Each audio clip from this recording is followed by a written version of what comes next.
Hello, today we're going to be doing an equilibrium lab. We're going to be finding the KSP of potassium hydrogen tartrate or potassium bitartrate.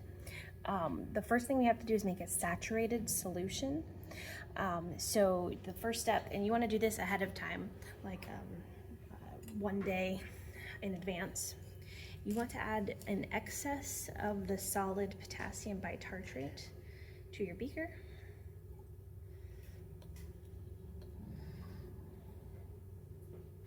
You want to make sure that you have plenty of this because only some of it will dissolve.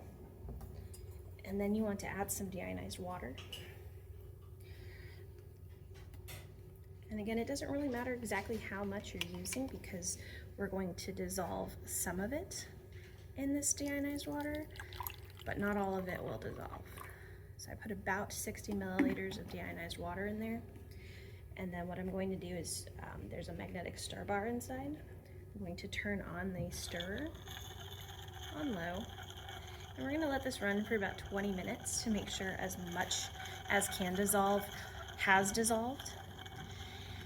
And then I'm going to cover it with some parafilm and let it sit overnight. So that way tomorrow we can complete the lab with the titration, and students will be able to see that some of the solid did not dissolve, so that we know that the liquid is a saturated solution. All right, now that our potassium hydrogen tartrate has completely settled out, we want to filter and get just the saturated solution. Normally, when we were filtering, we would say to get the filter paper wet. It's to get a really good seal, but that would add additional water and potentially dissolve some extra of the solid acid there. So we want to leave it dry, and I'm going to just filter it into this other little beaker. And since we're looking for the filtrate itself, it's okay if not all of the solid gets through. And I'm just using gravity filtration here. So it's going to take a little bit of time, but we want at least 25 milliliters of our saturated solution completely filtered through. While the solution is filtering, you can have students start to prepare their burette. Rinse with water, rinse with the titrant, sodium hydroxide in this case, and then fill the burette with the titrant. If possible, you can standardize the sodium hydroxide. It will definitely give you better results if you have standardized the sodium hydroxide solution. My solution today is 1.246 molar from standardization with potassium hydrogen phthalate. Okay, now that it has completely filtered, I'm going to measure out 25 milliliters of the potassium hydrogen tartrate solution. I'm using a graduated cylinder for this. If you have a 25 milliliter volumetric pipette, that would be more accurate. Or you could even use an additional burette to transfer the 25 milliliters as exactly as possible. But I have a graduated cylinder here, so that's what I'm going to use. Next, I'm going to transfer the 25 milliliters of solution to the Erlenmeyer flask.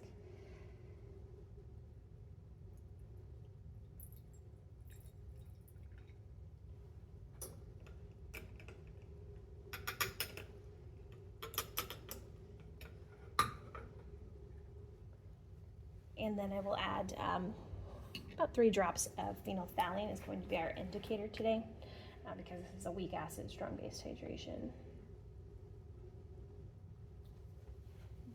Then I want to turn on my stir.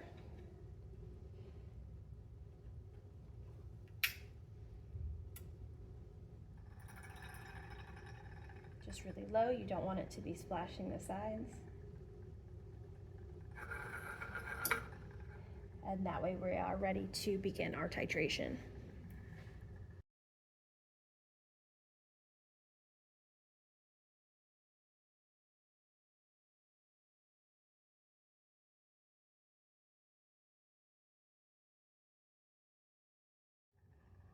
Alrighty, so that titration is finished. Normally we would be looking for more pale pink, but there was literally 1 drop difference between completely clear and this dark pink.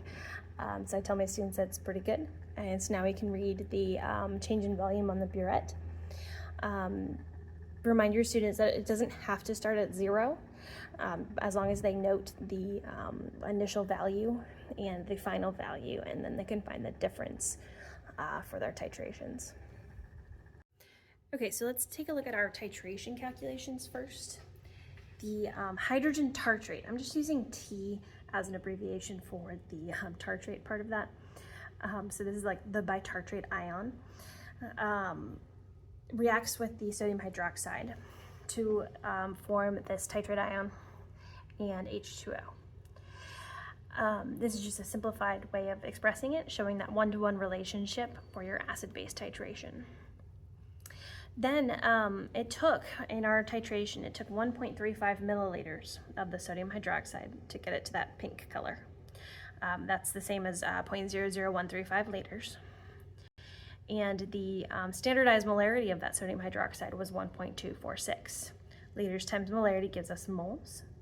And then, since it's a one-to-one relationship, that is the same as the number of moles of the hydrogen tartrate ion. Divide by the liters. Remember, we measured 25 milliliters of our saturated solution. And so we divide that by liters to get the molarity of the hydrogen tartrate ion in our saturated solution. Now we can go ahead and apply that to KSP. So potassium hydrogen tartrate is only somewhat soluble. So that means it somewhat breaks down into potassium ion and the hydrogen tartrate ion.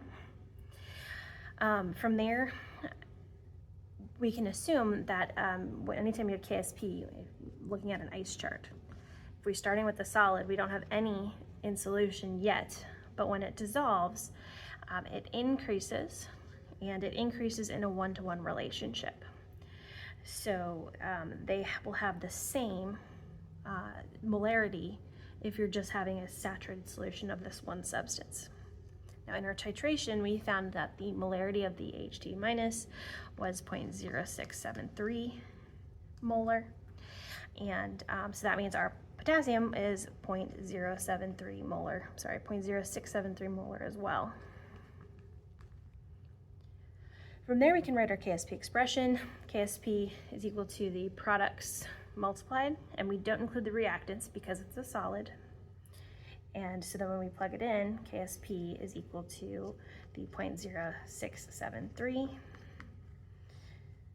times each other, or you could say that it's squared, and then we can solve for KSP, and we get 0.00453 as our KSP value.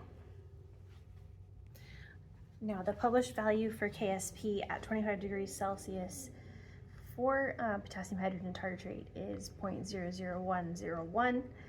So from there you can calculate a percent error. I would recommend the students do multiple trials, however, so that way they can get an average value of KSP.